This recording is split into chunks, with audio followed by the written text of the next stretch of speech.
It is a cold one today, Yamsquad. We're out here in the morning, getting Yam outside, getting his exercise in prior to getting my exercise in, which today will hopefully be on the water. Hello Yamsquad, today we will have, well, fingers crossed, some water pieces, but since it's so cold, it's been about -6, -7 overnight, which means the water at Auchenstary, because it's so still and flat, usually there's a high chance it will have frozen. Yesterday we had a lovely row out there, slightly cold, but delightfully flat, no one out there. We're going to get there, check it out. If it's frozen, come back, do some pieces on the erg. If it's not frozen, we're going to go out and do some pieces on the water for a little bit of prep for racing in Monaco this weekend, which is going to be multiple 4K races and some 500 metre sprints, so we're really excited for that. But if we do get to Auchenstary and the water is frozen, well, we'll come back here and get some pieces on the erg, still for preparation for the longer distance pieces, and also for preparation for pieces post Monaco that's coming up later on in a different set of testing. Just keeping the foot on the gas a little bit to just continuously and consistently keep stepping forward and getting ready for different events coming up. So make sure you are subscribed for those different events, whether it's Monaco or post Monaco. Now we'll finish off walking Yam, who's in the bushes getting some ice in his mouth, and then we'll get to Auchenstary and see how the water is. Ready? Is it?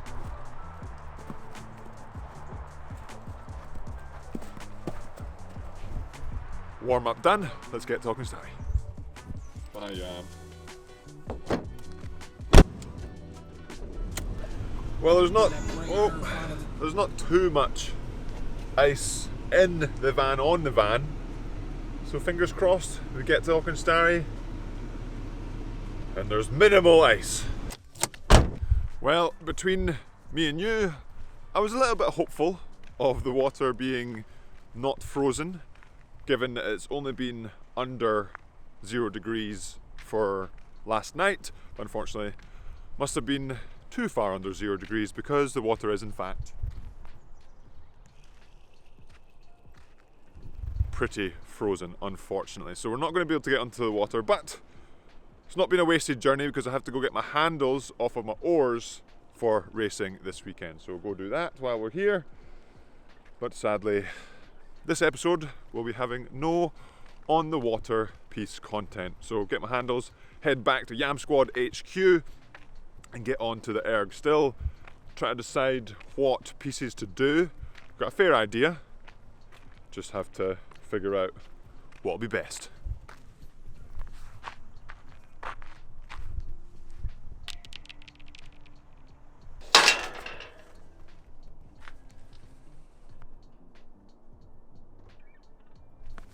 Yeah, pretty cold. While we're here, for those of you that don't know, I'll just quickly go over how to actually get the handles off the blades, or this can also be used to adjust the length of the blade. So step one is loosening here. There's a nut and bolt in there, you loosen off, and that sort of releases the handle, and then to move the handle up and down, there's a nut in here, we do this, and that loosens and that brings the handle up or down depending on what you're trying to do. So simple as that. Probably one tip would be in here, the bit can be quite easy to round, so generally I'll get onto the nut end rather than, for my example it's a Torx, can be flathead, can be Phillips, so make sure you don't round that because when it gets rounded it gets quite difficult to take off. So getting a little bit cold, so take the handles off, back in the van, back to Yamsquad HQ.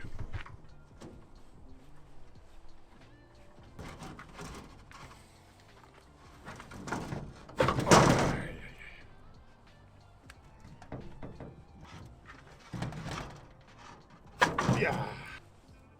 There we go, blades done. Hopefully I can come back post Monaco, put the handles back on the blades, get back onto the water, because the weather seems to be warming up enough to thaw the water slightly, but that's a future Yamsquad to look forward to.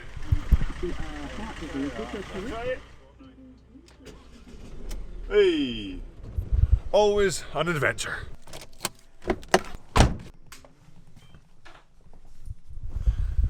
Now we get on to the erg, but first, it's been a while since breakfast, so going to get some more fuel. I mean food, because remember, food is fuel for getting onto the row machine, and obviously I won't need any of this cold weather gear because it's going to be roasting in here. Okay, all fueled up, ready to go for this erg. And what is the erg itself? Well, it's going to be one that I did at university, and I've started incorporating it into my training recently. I haven't done it for a couple of months, but previously did it relatively often. So it's 10 minute, 10 minute, 10 minute, 7 minute with 6 minutes rest. At university, we would do this in preparation for 6Ks with 7 minutes rest. So roughly for me, this workout with 7 minutes rest is close to my 6K score. For this one, I'm doing less rest. So it is kind of close to a 5K, roughly, for me. But that changes with every individual. I really like this workout for a couple of different reasons. Because it's long, it gives you a long amount of time in the zones, in the hard zone. But because you've got quite a lot of rest, so 6 minutes, you can work hard and then get the rest, then work hard and get the rest. Obviously, that's just benefits of interval workouts. So you can see the relatively fast splits for a longer period of time and put you in that hurt locker, if you like, into the pain cave for a relatively long amount of time, but still be able to recover onto the next interval. Splits for me today are going to be similar to that of the 5K I did the other day, probably backing off to start with because I haven't done this workout in a while, and that's what I recommend for you guys. Because there's 4 intervals, on the first interval, and this pretty much goes with any interval workout if you haven't done it before, use the first couple of intervals as a gauge. Some days you'll have a split in mind and you'll go for that split and it won't be achievable. That same split on another day will be achievable. So for me on this one, because I haven't done this one in a while, I'm going to go off on the slower end, around 138s, 139s, similar to that I've done previously on the slower ones, rather than going out at the faster splits that I've done previously in this workout when I was doing this workout more often. The benefit with that is you could start off a little bit slower. It's not starting off way slower, it's starting off maybe 2 splits slower or so you still get a good portion of that interval, a good workout, but it means that you can, the likelihood of getting a good workout for the rest of the intervals is much higher. If you go out too fast in that first one, whether that's because you underestimated the workout or you just weren't feeling right on the day, it means that yes, you can still get good training by just pushing hard regardless of the split. You can just get a bit more out of the workout by pushing the split and working hard together. So that's the thoughts behind this workout for me today. Shout out to the coaches at Northeastern University when I was there. This one was done sort of regularly to prep us for 6Ks, and I think that 6K score that I did there, low 136s, was, I would probably be close to that today. So a few years ago now, a little bit lighter, to quite a lot lighter too, so I was definitely in a good shape at that point. So it's not necessarily that one workout makes you fit, but the training that we did definitely made me fit. But that's a whole nother conversation to have with the Yamsquad right now. Just setting up the monitor, and for those of you that don't know, so it's obviously 4 intervals with this one, but one of them is different, so you can set up an interval workout with different distance or timed intervals, and the way to do that is you go to select workout, new workout, intervals, and then intervals variables, and that you can choose calorie, distance, time for interval 1, then choose the rest, then choose the intervals. That's the only disadvantage really with this workout. Beyond that, that is quite long. You just have to kind of be a bit fiddly to set it up. For me, all I have to do is to go to reroll, because I've done this workout before and it's in the memory, so it's just a couple of buttons for me. So I will go to reroll, all set up. 10 minutes for the first interval. Let's get to it.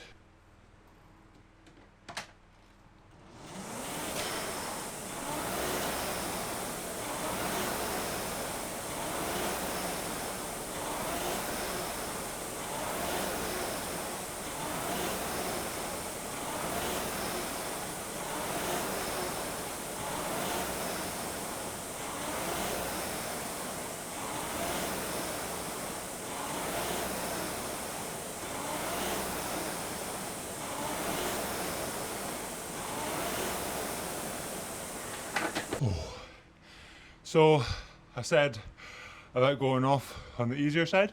I would say listen to what I say, don't do what I do. You know what I mean?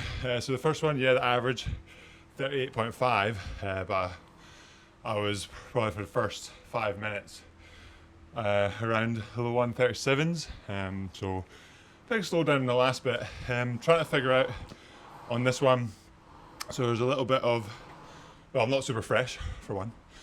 And then just trying to find that rhythm right where it's a good combination of rowing a little bit shorter, being powerful, and using my length and not taking too many strokes at that full length, because it just is a surefire way to easily burn you out. But so I was going too short and trying to kick too hard every stroke. So on that one, probably didn't quite find it. Made that a bit harder than it needs to be, combined with the fact that I probably am not the freshest. So like I said at the start, trying to get a good combination of pushing hard with the split and pushing hard physically.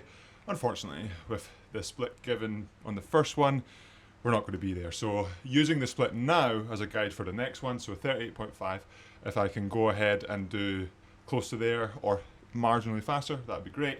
But more so looking at pushing hard continuously through the next 27 minutes. And that's a good and bad thing about this workout. I've only done 10 minutes, I've got 27 to go.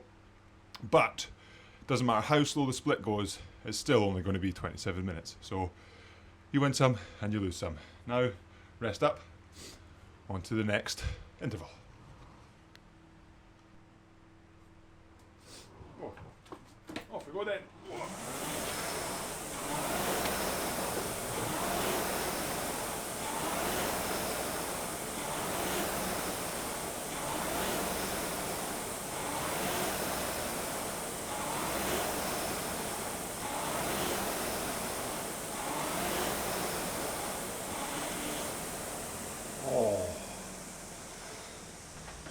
Second one done, a little bit faster.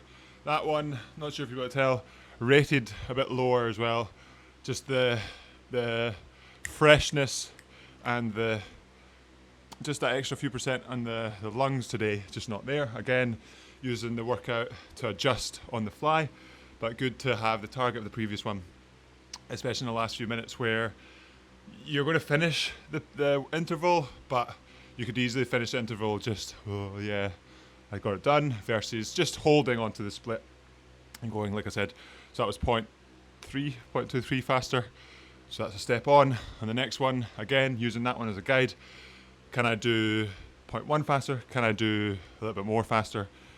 It's just about making this workout difficult. So my heart rate itself is sitting around 170 to 175, so lower than I generally would want it to be, but that's an indicator that I'm not at that high end of freshness, training fatigue settling in, which is all part of training anyway. So keeping that in mind and not trying to chase, say, a 185, 190, when some days you're just not going to be doing that, especially if you've had tough training previously or just other external factors going on too. So good training so far, 17 minutes to go, regardless of speed. So let's keep going. At the start of the interval, I missed the timer.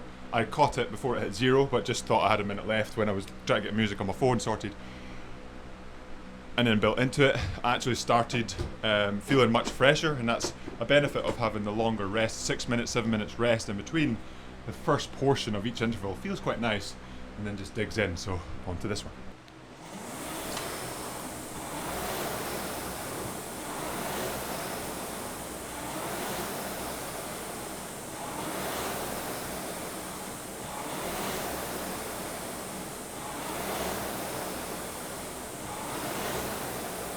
Oh.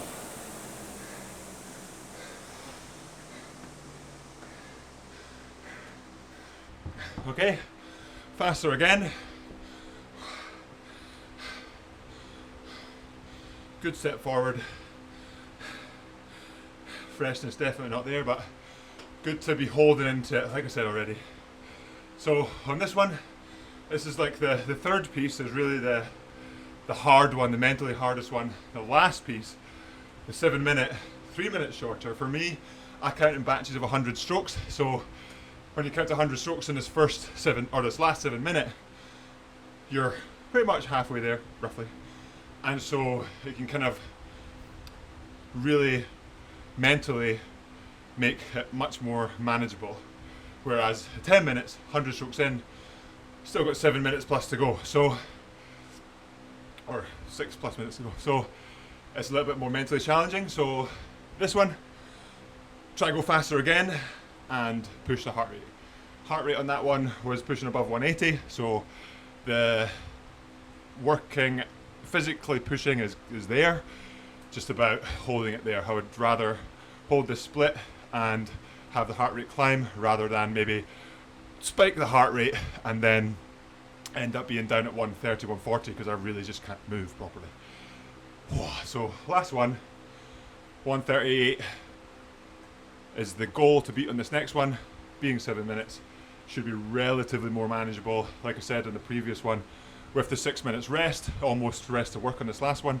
With the 6 minutes rest in between, the start of the intervals feel relatively good, and it's only after roughly those 100 strokes, about 3 minutes in, where you start to burn, especially on that second and third one. So on this one, it'll start to burn, but you end up close to the end as it starts to burn, so it's a little bit mentally easier.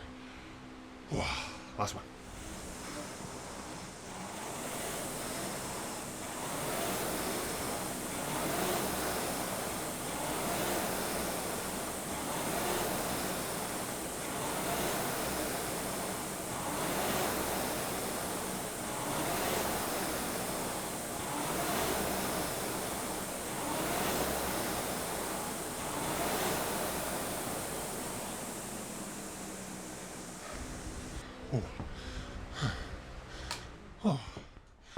Last interval complete, and we did get faster on that one into the low 37s, and like I said, with the 7 minute plus the 6 minutes rest being shorter and almost equal work to rest, it's just a lot more manageable mentally. So got to, well, some miscounting in my head, I got to around 3.5 minutes in 100 strokes, so obviously miscounted, but got me into 3 minutes left, feeling like, okay, I can do the last 3 minutes.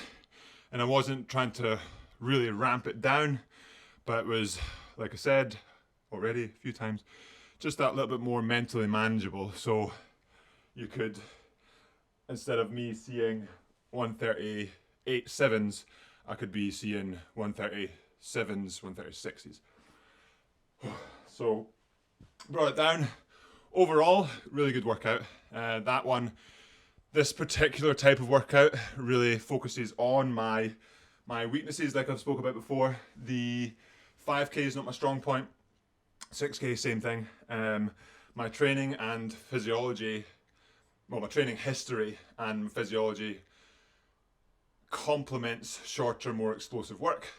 So doing this type of longer distance, less explosive work does help me. Unfortunately, it fatigues me much easier. So I have to really watch the recovery and what other sessions I'm doing, being cognizant of that. If I've done a long distance session like I did the 5K earlier in the week, it could impact my training later on, and that's what you should really consider as well. Not just doing hard workouts that might affect you later on in the training cycle, but also just any other workout. So if it's supposed to be an easy workout that you've got, is it going to impact other work or other parts of your lifestyle that you may not want it to affect? And that's a whole nother conversation again, like going and doing, say it's an hour on the machine and it's scheduled to be in my programs that I write for the Yamsquad athletes. I just keep it really simple and green, orange and red. The green is easy and I have a heart rate zone for that given, and then red is hard, so that there's no confusion. Green is easy, and so you can't really get confused between the words like steady state, UT2, zone 2, whatever it is. When you see green on the programs I write, it's easy. A lot of, especially as sort of indoor rowing is becoming, or has become more popular, people try to push terms together that don't match, and intensities get confused, and you get sessions like it's supposed to be an hour at zone 2, For some people, zone 2 means different things. UT2 means different things. Steady state means different things. So I think the biggest advice, and I'll probably make a video or post about this, is realistically, the one session and the zones that you're doing for that one session doesn't matter. It's how it all affects your whole program. So if it's supposed to be, in my program's example, a green session, and you make that red, that's going to impact the red session, probably making it less than red. I think that makes sense. Sorry for a little bit of a rant. I just saw a few posts lately talking about how zone 2, UT2, steady state all mean the same thing, whereas in my opinion, they're 3 different things. Really quickly, zone 2, in my opinion, is a heart rate zone. That zone is up for debate. UT2, generally, I stick to, that's a lactate zone. And for most people, they don't have lactate meters, so you can't really use UT2 properly. And then steady state, for me, steady state is steady, a steady pace, not an intensity. So you could be doing, say, 5K at your pace, steady, that's steady state. You could be doing 20K at one pace, that's steady state. But of course, people use them all interchangeably, and that's where the confusion turns up. And it becomes difficult for people, whether it's me trying to coach people or discuss with people where they've been told, I do all my work at UT2 and it's 95% heart rate. And for some it is, but like I said, circling back, one workout doesn't make, or one workout at a specific zone doesn't make your training. It's how your one workout, it's how all the workouts come together and make your training program, make you train consistently and improve you from there, rather than really specifically looking at zones. Don't know if that makes sense. I'll probably keep it in. Let me know in the comments below what you think. I'll probably, like I said, make another video trying to be more clear about it. But it really does get to me, because in my opinion, because I have pushed zone 2 training and I've tried to be as specific as possible what that means, but then when other people come out and say zone 2 training and it's different to what I say, not that either one of us is right or wrong, that's just where the confusion comes when people try to combine different training programs from different people or different advice from different people. It's about usually sticking to the one program that you've got and not trying to pick and choose things. Again, whole nother video. But for today's workout, pretty positive. Not on the split that I really want, but anyway, today's workout, not on the split that I would have wanted, but definitely a good workout, focusing on the weaknesses, looking at, for this one, like I said at the very beginning, not done it in a while. Let's see what the actual full average was, 38, so on the slower end of things, but did step down and good overall training. So can't really complain.